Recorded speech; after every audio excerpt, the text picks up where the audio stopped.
मध्य प्रदेश में शिक्षक पात्रता परीक्षा यानी टीईटी को लेकर विरोध अब तेज होता जा रहा है। ग्वालियर जिले के डबरा में शिक्षक संघर्ष संयुक्त मोर्चा के बैनर तले सैकड़ों शिक्षक सड़कों पर उतर आए हैं।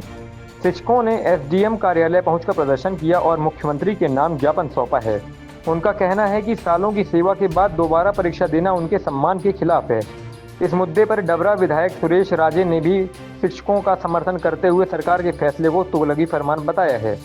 प्रदर्शन कर रहे शिक्षकों का कहना है कि उनकी नियुक्ति साल 1998, 2000, 2005 और 2008 में नियमों और सुप्रीम कोर्ट के दिशा निर्देशों के तहत हुई थी। ऐसे में 20 से 30 साल की सेवा के बाद दोबारा परीक्षा लेना उनके अनुभव और गरिमा का अपमान है। इस पूरे मामले में डबरा विधायक सुरेश राजे ने शिक्षकों का समर्थन करते हुए कहा है कि इतने वर्षों तक सेवा देने वाले शिक्षकों से अब पात्रता परीक्षा लेना पूरी तरह अनुचित है।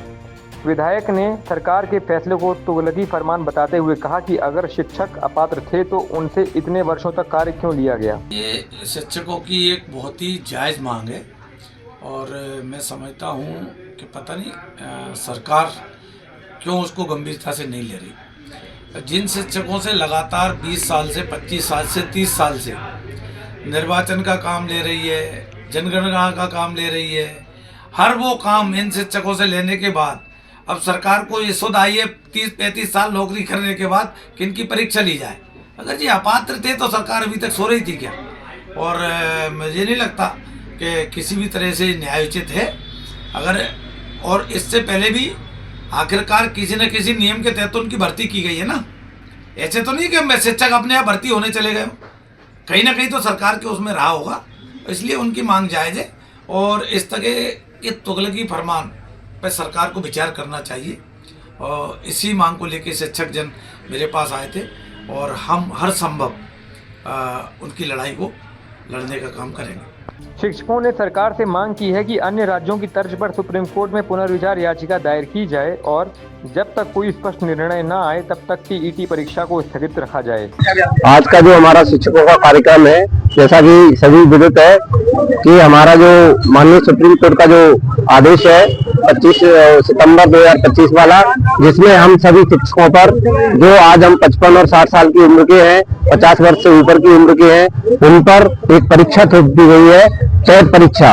और इसमें ऐसा बताया गया है कि टेट परीक्षा को पास करने के बाद ही आप अपनी सेवा को जारी रख सकते हैं। इस उम्र में और इस तरीके से कंडीशन से जो परीक्षा देने से सभी शिक्षक समाज अपने आप को हस्तप्रस्त महसूस कर रहा है, कमजोर महसूस कर रहा है, अपमानित महसूस कर रहा है और कहीं ना कहीं उसको यह डर है और भय है कि इस कठिन परिस्थिति में यदि हमारी जो एज है और इस समय हम इस टेट को पास करेंगे तो हमें कहीं ना कहीं इसमें दिक्कत आएगी।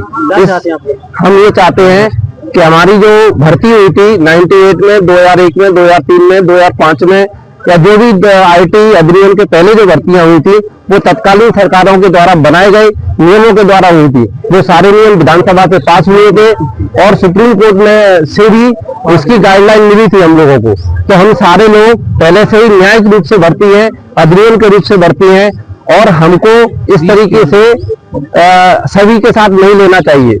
ये ऐसे लोगों के साथ होना चाहिए जिन्होंने कभी कोई परीक्षा पास नहीं की है या कोई टेट पास नहीं किया है, तो उनके लिए हो सकता है। और इस उम्र में हमारे साथ इस तरीके का जो भद्दा मजाक हुआ है, इसमें कहीं ना कहीं हमको लग रहा है कि सभी लोग इसमें दोषी हैं। और हम ये चाहते हैं, हमारी ये मांग है कि माननीय न्यायालय हमारी जन भावनाओं को ध्यान में रखते हुए रिव्यू पिटीशन भी हमारी सुनवाई करे। केंद्र सरकार से भी मैं ये अनुरोध करता हूँ आपके माध्यम से कि अब उसने 2 या 3 बार अधिनियम में संशोधन किया है, यदि कोई टेक्निकल प्रॉब्लम है तो माननीय केंद्र सरकार उसको संसद में लेकर उस अधिनियम में बदलाव करे। फिलहाल प्रशासन ने ज्ञापन लेकर उचित कार्रवाई का आश्वासन दिया है, लेकिन शिक्षकों ने साफ कर दिया है कि मांगे पूरी नहीं होने पर आंदोलन और उग्र किया जाएगा। डबरा से पंजाब केसरी के लिए भरत रावत की रिपोर्ट।